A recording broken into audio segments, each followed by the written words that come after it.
लक्ष्मण भी वन को चला गया। अगर मैं इस सिंहासन पर बैठने के योग्य होता तो ये सब घटनाएं घटित नहीं होती। जिसके नाम मात्र से ये सब घटित हुआ, अगर वह इस सिंहासन पर बैठ गया तो मुझे लगता है कि ये अयोध्या का सर्वनाश हो जाए, ये अयोध्या समाप्त हो जाएगी अगर मैं इस राज सिंहासन पर बैठ जाऊंगा, विराजमान हो जाऊंगा। वशिष्ठ जी ने कहा कि ऐसा कुछ नहीं होगा भरत, तुम ये मत सोचो कि तुम्हारे कारण भैया भरत को, भैया राम को वन जाना पड़ा। ये सब विधि के हाथ में होता है कि हानि लाभ जीवन मरण जश अपजश विधि हाथ। ये जो 6 चीजें होती है ना, ये हमारे हाथ में नहीं होती है, ये सब विधाता के हाथ में होता है। हानि लाभ जीवन मरण यश अपयश, ये किसी के द्वारा हमको प्राप्त नहीं हो सकता।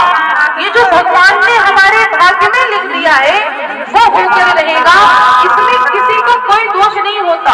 हम आप अपने जीवन में सदैव यही व्यवहार लगभग करते हैं।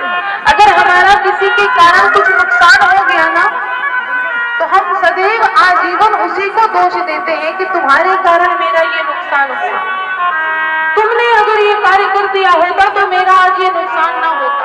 लेकिन वह ये भूल जाता है कि यह नुकसान विधाता ने उसके भाग्य में लिख दिया था, इसलिए वो हुआ। हम आप तो केवल माध्यम बन जाते हैं।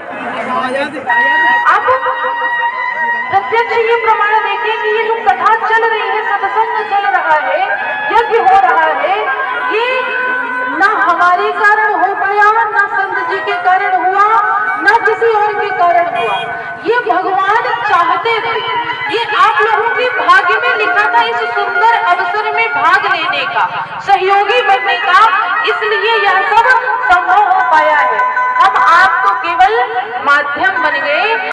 कैसे राम जी ने कहा कि तुम 14 वर्षों तक अयोध्या की राज सत्ता को संभालो और मैं यहाँ पर 14 वर्षों का वनवास काल पूर्ण करके पुनः अयोध्या आकर के राज सिंहासन पर विराजमान हो जाऊंगा।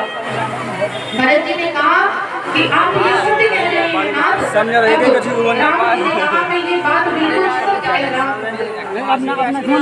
भरत जी ने कहा कि नाथ मैं आपकी बात तो मान लूंगा, लेकिन आप मुझको वचन दीजिए कि 14 वर्ष से एक भी दिन अधिक ना हो पाए। अगर एक दिन भी अधिक हो गया तो आप भरत को जीवित नहीं पाएंगे।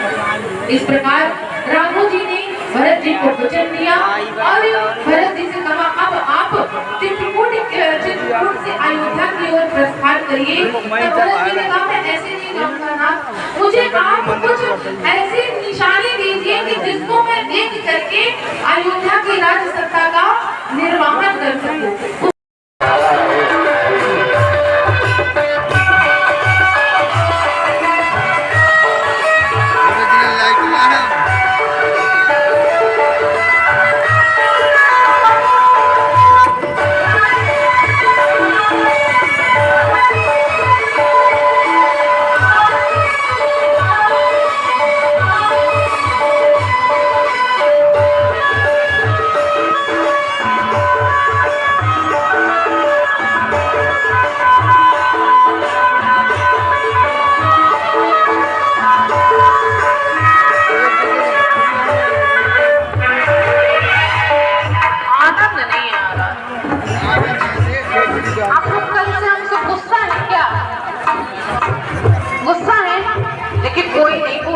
मतलब सब गुस्सा में बैठी हुई है। ये अच्छा हमको 12 बजे तक बैठा करके रखती है, खाने का ना ठिकाना, ना सोने का ठिकाना, इसलिए गुस्सा है क्या? नहीं है ना? तो लग रहा है कि आप लोग गुस्सा है, आप लोगों का व्यवहार अगर प्रसन्न होते तो भजन में आनंद लेते, ना कि ऐसे बैठे रहते। कौन कौन प्रसन्न है? अच्छा प्रसन्न तो ठीक है, ये बताइए कि कौन कौन चाहता है कि जैसे शबरी जी की कुटिया के आगे भगवान आए हैं, हमारे भी बौरा ग्राम में बौरा सतारी में आए, हमारे घर के बाहर से निकले, दरवाजा खटखटाए भगवान। कौन कौन चाहता है? पूरे पूरे हाथ उठा करके मीठी मीठी बात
कि नाथ आज मैं धन्य हो गई आपके दर्शन पाकर के। देखिए मैं जात से भेड़नी हूँ, मेरे पास धन संपदा नहीं है महाराज, मैं आपके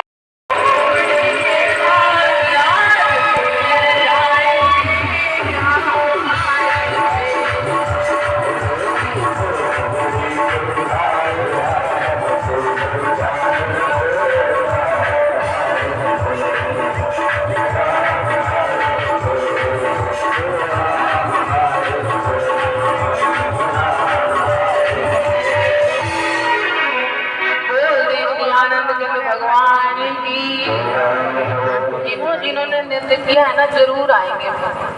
अब किस रूप में आएंगे ये नहीं पता, कि पता नहीं किस रूप में आकर नारायण मिल जाएंगे, है ना, ये पता नहीं है, लेकिन आएंगे जरूर। क्योंकि आप लोगों का ना जो भाव है बड़े प्रसन्न हो रहे हैं भगवान, इसलिए थोड़ी थोड़ी पवन देवता ने अपना वेग छोड़ा है हवा, कि हम ही को लग रहा है ना, थोड़ी सी मौसम आ रही है हवा, ये आप लोगों की ना भक्ति का परिणाम है। इसलिए कहते हैं कि जब भजन में मन लगाएंगे तभी भगवान प्रसन्न होंगे। पंखा हिलाने से गर्मी नहीं जाएगी, भगवान को मनाने से गर्मी जाएगी, है ना। तो माता शबरी राम जी का इंतजार कर रही हैं और वो समय आ गया जब भगवान उनकी कुटिया के सामने पहुंचे। जैसे ही राम जी लक्ष्मण जी आए, माता शबरी ने देखा नीचे से ऊपर तक ये कौन आए हैं, तो धनुषधारी। क्योंकि माता ऋषि जी ने बताया था कि जब राम जी आएंगे ना उनके लक्षण बताए थे कि सरसिज लोचन बाहु विशाला, जटा मुकुट सिर उर वनमाला। जो उनका स्वरूप होगा उनके नयन कमल के समान होंगे और उनकी विशाल भुजाएं होंगी, जटाओं का मुकुट होगा, गले में वन की माला होगी और श्याम गौर सुंदर दो भाई, शबरी परिचरण लिपटाई। श्याम और गौर रंग के दो भाई होंगे। जब ऐसे लक्षण का कोई व्यक्ति तुमको दिखाई दे जाए ना शबरी, समझ लेना कि यही भगवान है। माता शबरी ने सारे लक्षण मिलाए, क्योंकि वृद्धावस्था आ गई थी और उस समय पर चश्मे का प्रचलन नहीं था कि नंबर वाला चश्मा डलता होता, लेंस डलता होता। पहले ये सब कुछ बड़े बड़े चश्मे लग जाते, पहले चश्मे वाला सिस्टम नहीं था। तो शबरी की वृद्धावस्था में पहुंच ही गई थी तो दिखाई थोड़ा सा कम देने लगा था। तो जब भगवान आए तो पहले नीचे से ऊपर तक देखा और सारे लक्षणों को मिलाया कि हाँ नयन तो कमल के समान है और विशाल भुजाएं भी हैं और जटाओं का मुकुट है, गले में वन की माला है और एक भाई गोरे हैं और ये जो है ये श्यामल स्वरूप है, अर्थात यही भगवान है। और जैसे ही शबरी जी ने जाना तुरंत चरणों में लेट गई और भगवान को प्रणाम करने लग गई, धन्य धन्य मनाने लग गई कि धन्य है भगवान, आज आपने मेरी कुटिया को पावन कर दिया, मुझ पर बहुत बड़ा उपकार किया। आज तक मैं सदैव आपके नाम का चिंतन करती थी, केवल आप ही के नाम का कीर्तन करती थी, सदैव आपको स्मरण करती थी कि रामा रामा रटते रटते